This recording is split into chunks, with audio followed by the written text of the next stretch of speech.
Everyone, আমি alpha তোবার একটা নতুন ভিডিও নিয়ে চলে এসেছি আপনাদের সঙ্গে শেয়ার করতে। আজকে আছে সানডে আর এখন বাজে 9:30 মতো। তো আজকে আমার বেশ কিছু জায়গায় যাওয়ার আছে, কিছু কেনাকাটি করার আছে।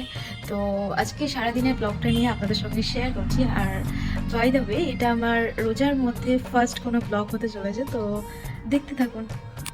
তো সেদিন আমি সকাল সকাল রেডি হয়ে চলে গিয়েছিলাম স্টেশনে। আর স্টেশনের পাশেই ছিল একটা পলাশ গাছ। তো পলাশ গাছটাতে প্রচুর ফুল ফুটেছে, এই সময় তো ফুল ফোটে পলাশ ফুল। তো সেই রকম লাল হয়ে আছে, আমার তো দেখতে দারুণ লাগছিল। আর নিচেও প্রচুর ফুল পড়েছিল। দেন আমার কিছুক্ষণের মধ্যে ট্রেন চলে আসে, ট্রেন ধরে আমি নেমে পড়ি সোনারপুরে। দেন সোনারপুর থেকে আবার ক্যানিং লোকাল ধরি, দিয়ে আমি পৌঁছে যাই চাম্পাহাটি। দেন ওখান থেকে আমি কিছুটা হেঁটে গিয়ে অটো স্ট্যান্ড থেকে অটো ধরে পৌঁছে যাই আমার ডেস্টিনেশনে।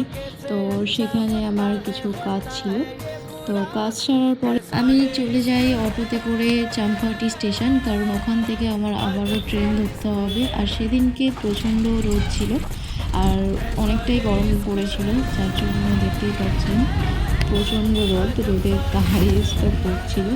দেন আমি স্টেশনে পৌঁছে যাই। চাম্পাহাটি স্টেশনে আমি কিছুক্ষণ ওয়েট করছিলাম মাসির আসার জন্য। আর সেদিনকে ছিল একটা এক্সাম, তো প্রচণ্ড ভিড়ও ছিল স্টেশনে, আর ট্রেনও মোটামুটি ভিড় হচ্ছিল।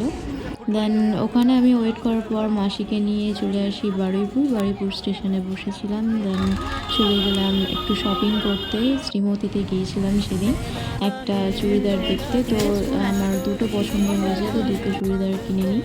অ্যান্ড দেন তারপরে চলে আসি ছায়াশ্রীর গলি দিয়ে আমি স্টেশনের দিকে। ঈদের জন্য তো সবাই কেনাকাটা করতে পুরো ভিড়ই হয়েছিল। দেন বারুইপুর 4 নম্বরের পাশেই হুলি ছিল যেহেতু সামনে, তো হুলির জন্য দেখলাম কয়েকটা দোকান বসেছে খুব সুন্দর করে সাজানো সেগুলো। দেন সন্ধ্যা হয়ে গিয়েছিল, আমি তো রোজা করছিলাম, তো রোজা খোলার জন্য আমরা গিয়েছিলাম আসমাতে। তো দিয়ে দেখলাম যে ওখানে ওনারাই প্রোভাইড করছেন ইফতার, তো সেখান থেকেই আমরা ইফতার করি।